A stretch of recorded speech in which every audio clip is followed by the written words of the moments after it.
Hello, Miss Baker. Have you ever wanted to invest in cryptocurrency but thought that it was just too complicated? Not really. Well, I can help you understand the basics to make you more confident.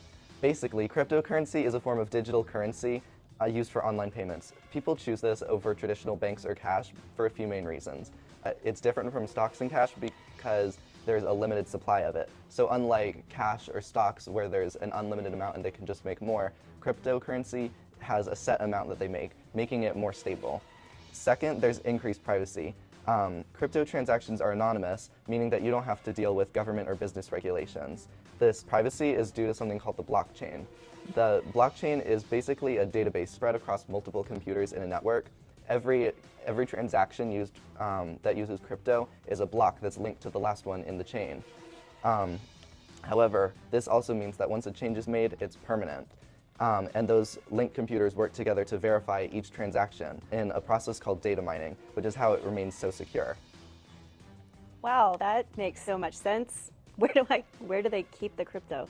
That's a great question. You keep your cryptocurrency in a wallet, which can be physical like a USB drive or digital in an app.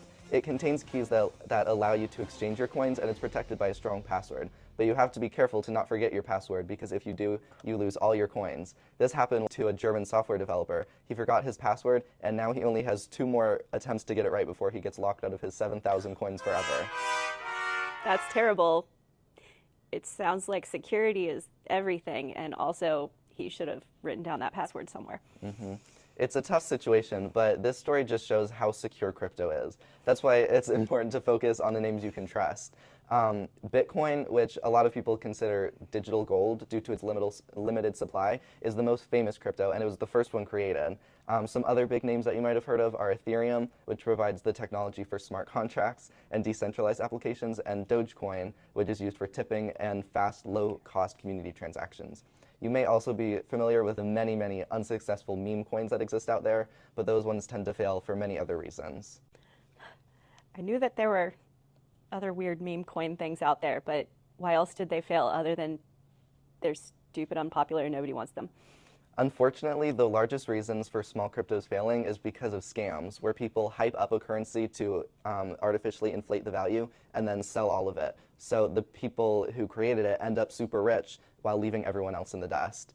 Another reason for caution in all crypto, even the big names, is the extremely volatile market. Crypto gains and loses a lot of its value very quickly, making for extreme price fluctuations in even just one day. It really sounds like I should just go off the grid. I wish. I know it can be scary, but and I wish there were some regulations that can help improve it and make it more stable. But unfortunately, since crypto is global, there isn't much government regulation, making all these scams and fluctuations much more common. But it isn't all bad. Many people have become millionaires, even billionaires, off of crypto. Take the man who bought $27 worth of Bitcoin back in 2009. He forgot about the wallet and then remembered it in 2013. When he came back in 2013, he had over $1 million in his account. And beyond the high returns, the technology offers a third benefit: quick global transactions without needing the middleman of a bank. As long as you're careful with your investments, crypto can make your financial portfolio a lot more diverse and separate your assets from banks. But if it's not regulated, what happens if they ban it? Like all of a sudden they just banned the THC stuff because it wasn't regulated at all. I don't think there's any risk of that happening anytime soon, because a lot of the people in the government are so invested in crypto. It already makes the rich people richer? Okay, yeah, and we're already seeing in a lot of places, like in Russia, they're integrating it a lot more to make it part of their currency. Okay.